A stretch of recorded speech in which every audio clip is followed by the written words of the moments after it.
mo kunin ko, nabasa. Ate! Basa lagi.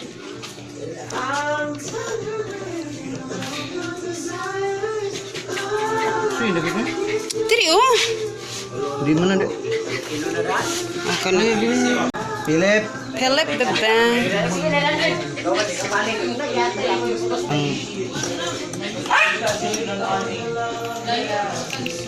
Ayan siya, guys. Ito yung piso vento namin.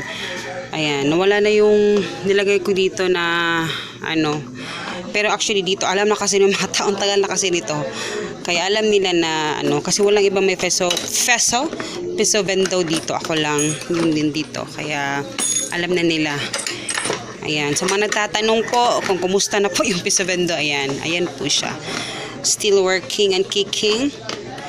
Ayan. Pinano namin kasi pinagawa namin yung peso coin slot. Ayan.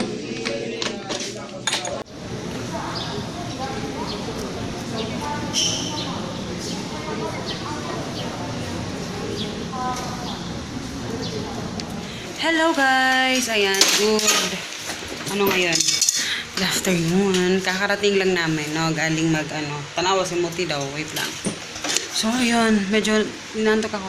Kasi ang dami namin ginawa. Pero at least, ayan, hindi pa natapos kasi sa BIR, pinapatatakan pa namin yung book of accounts namin. Kulang kami ng 2 books. So, bibili na naman ako ulit ng 2 kasi ang dami pala yung may disbursement, may yung sa receipt, ang dami, Diyos ko Lord. So, ngayon, nakuha na namin yung aming resibo. Kita ko sa resibo, excited. Ito resibo, pagdating namin, nilipat ako i-print kasi, merong mali doon sa sa resibo. Kaya pakita ko sa inyo yung resibo, ha. Oh my God! Ayan. Yung ingay ni Ashi. Mana. So, ayan, hilamos. Lagyan sa ibabaw. Ito lahat yung ayan. Yung good for yan. Up to 5 years. Pero syempre, mauubos naman natin yan. So, ito yung itsura niya. Pakita ko sa inyo. I'm so proud of it. Ayan, may Hilamos Foods dito. Hilamos Frozen Foods. Ayan. So, diba? Ang bongga-bongga te. And then, yung aming book of accounts, yun na yung problema namin. Alam mo yung parang nag-aaral uli. Kasi, syempre, pinag-aaralan mo yung diba? Yung mga bagay-bagay na ganyan, yung mga legalities. So, okay naman yun kung darating tayo sa time na kukuha tayo ng mga tutulong sa atin sa mga ganyang Pero for now, mas maganda yung alam din natin, diba? Hindi yung ipapasa natin yung trabaho sa iba tapos hindi natin alam kasi baka mapagkaisahan tayo, ganun. So, yun. So, maghihingi ng resibo. Ayan, meron tayong ibibigay. I'm so excited. Ito talaga yung sure na sure ako talaga. Kaya, tinuhanan na natin ng para niligal na. So, diba? And then, ayan, against the light pala tayo. So, pasensya na ha, medyo madilim siya kasi binarado ko yung kortina kasi nga maliwanag, masyadong maliwanag. Bumili rin ako ng supply namin ng packaging tape.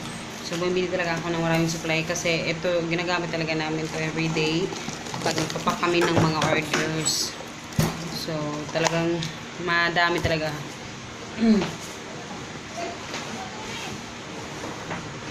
Tapos, syempre, bumili na rin kami ng mga paminta, ganyan. Kasi, pag si Papa kasi bumili, pagtingi-tingi. Ako talagang bumili, talagang bulto-bulto pinibili ko. So, bago na pala ngayon yung sa BIR. Dati naalala ko red kasi yun. Ngayon, na siya. Ayan, green. So, eto, dapat talaga ilagay ito sa office nyo o sa tindahan kasi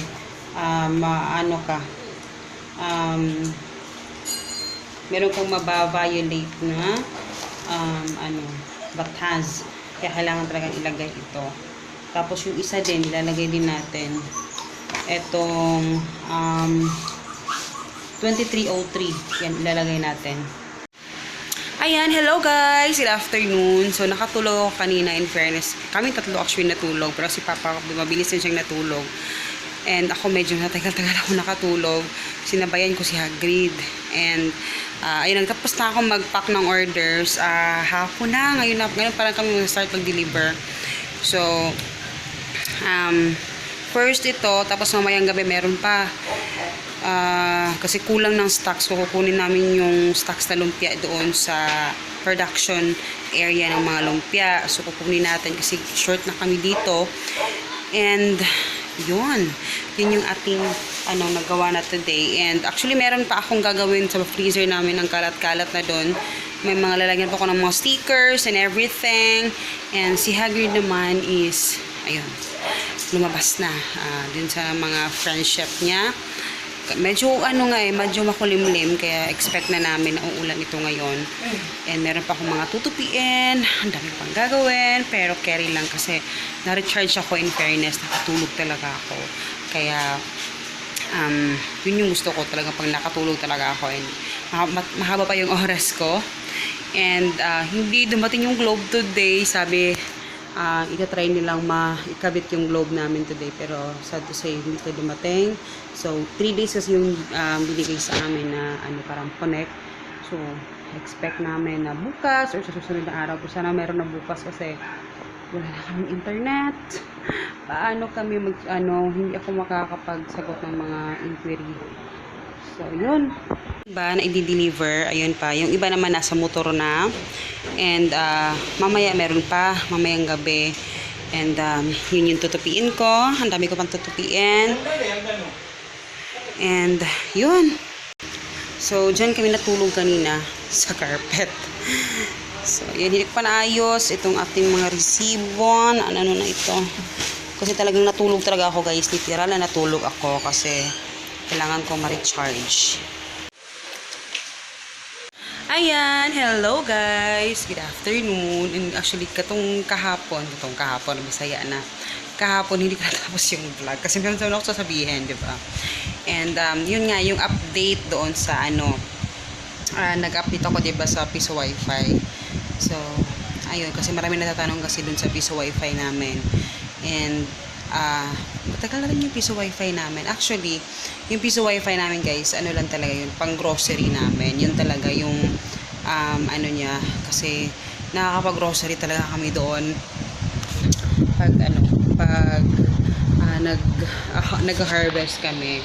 And, napapanahon kasi siya, at saka hindi ko siya ma-recommend sa, kasi, depende kasi sa lugar na paglalagyan nyo yung, paglalagyan nyo ng, tawag dito, ng Piso Vendo Wi-Fi. Iba kasi yung PisoNet. Yung PisoNet kasi, yung ganito PC talaga siya. Yung Piso Vendo Wi-Fi talaga siya na, maraming makaka-upload. So, iba kasi yun. So, pwede na maingay yung electric fan na.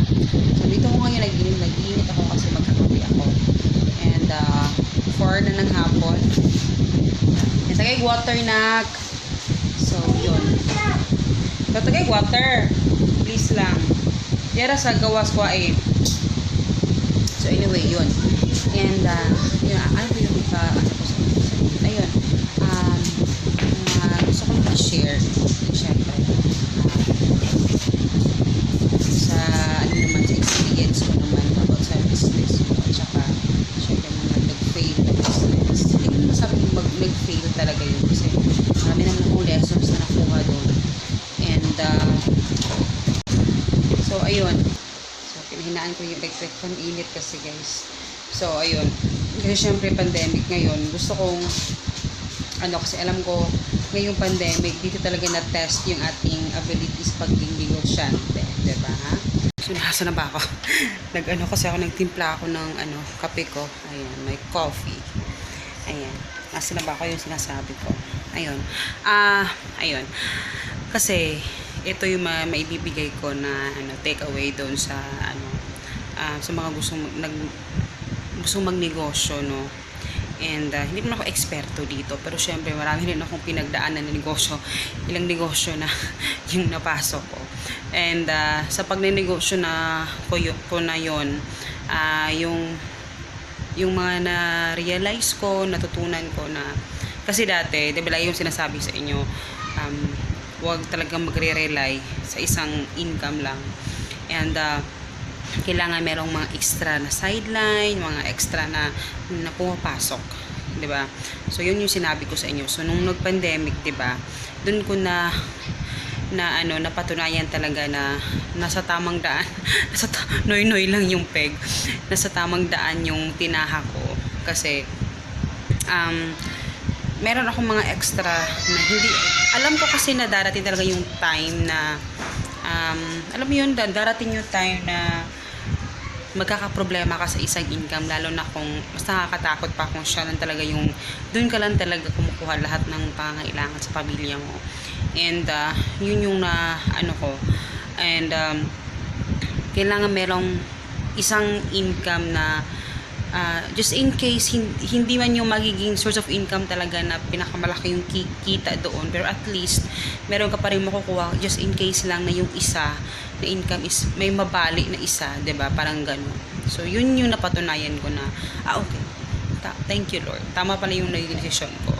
So sa mga nagtatrabaho, alam mo yung kahit pagod na pagod ka na, alam mo yung wala kang choice kundi magtrabaho, di ba? Kasi syempre wala kang ibang pinagkakakitaan.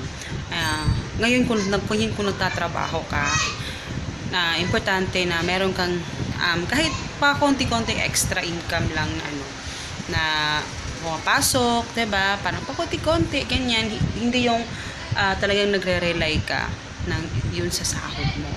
Kasi darating talaga yung time, guys. Marami na nangyari sa amin yan noon pa, na nag-rely ka doon, tapos hindi mo malalaman, biglang na-terminate ka, or biglang, alam mo yun, may mga pangyayari hindi mo kontrolado. So maganda yung ready, no? Ready talaga tayo. Kasi naman nung nag-pandemic, diba? Kahit naman yung iba may naka-ready naman na ipon, maganda yon kasi syempre nung nag-pandemic na wala ng trabaho, at least, 'di ba, meron silang nagamit, 'di ba, na for emergencies. Pero syempre, sa tagal ng pandemic, 'di ba, ilang taon din, mauubos talaga yung ipon nila. So, mas better pa rin yung meron kang negosyo or meron kang mga extra na pang business, ganyan. Kasi mas maganda yung ganun, no? Maganda din naman may savings, pero mas maganda din yung meron kang business na side, alam mo yun, side hustle na ganyan. So yun yung pinakapunto ko lang talaga, wag mag-rely sa isang sa isang negosyo lang. I mean isang income lang, no? So kami naka-survive kami this pandemic kasi 'di ba sabi ko sa inyo, hindi lang naman kami nag-rely, though si Shopee talaga yung pinaka main source of income namin, pero talagang sabi ko, may mga extra side job talaga lagi yung mga extra income na pinapasok ko. Kasi syempre nakakatakot, sobrang nakakatakot guys pag din yun, biglang dumating si pandemic, si COVID. Kaya nagpapasalamat talaga ako na meron akong mga extra na alam mo yun, yung mga knowledge ninyo sa gamitin nyo, alam nyo yun. So ayun, yun yung take away ko sa sa business. And yung piso vendo, nakakatulong talaga siya sa amin. Sobrang laking kita namin doon nung nag-pandemic kasi lahat ng tao nasa bahay. Sobrang laki ng kita namin doon. Nakatulong siya sa amin para ma-survive. May tawid namin yung ilang buwan, 'di ba, na walang income. And until now, nag-generate pa rin siya ng income. Buwing-bawi na kami dyan, guys. Sobrang buwing-bawi, sobra-sobra pa. Kaya nagpapasalamat ako talaga na may message na nasabi ko kay Papa, ibenta na namin. Pero si Papa hindi pumapayag. So hanggang sa na-realize ko na okay, ayun, hanggang ngayon pa rin siya, nag-generate pa rin siya ng income sa amin. So ngayon, pag nag-harvest kami guys, mga 10 days. Mga 10 days lang kasi Kasi may times na hindi siya pwedeng sobrang puno yung nag-aapaw na. Kasi parang naaano yung mga wire dun sa loob. So parang naano siya na naman, naano yung mga wires. So may something doon na hindi namin kailangan ipaano talaga. So every 10 days, 10 or 12 days, hina-harvest namin yon. Minsan weekly, pag sobrang dami talaga. Then, yun. Nakakatulong talaga sa amin yun talaga legit na pinanggo-grocery namin yun. Parang free money kumbaga, no? So tapos yun lang naman yung update ko sa inyo, na napahaba yung sinabi ko, and hapon na kasi, and hindi ko natapos yung vlog yung kahapon ba yun. So yun, tapos inantay ko kasi yung globe until now, hindi pa rin sila dumating, sabi ngayon, pero hindi pa. So tignan natin bukas last, kasi 3 days yung kaya ayun. Tapos yung phone ko hindi ko chinarge kasi doon ko laging nilalagay sa bintana kasi nga walang signal dito sa amin. So kailangan doon sa labas. So yun. Ngayon hindi ko ma-charge kasi baka hindi nila ako makontak. And until na wala pa din. Magka 5 na. So parang wala nang chance. So anyway, yun lang guys. Yun lang naman yung ko sa inyo sasabihin. And mag-update ako sa susunod sa inyo. I hope you guys enjoy, and please don't forget to subscribe, and see you in the next video. Bye! Magkakape muna ako habang ako'y nagba-Facebook, nagsasagot ng mga inquiries, and with my table. And kanina naglinis kasi kami dyan sa aming tawag dito naglinis na kami kanya ni Hagrid. So yan, nalinis na siya in fairness.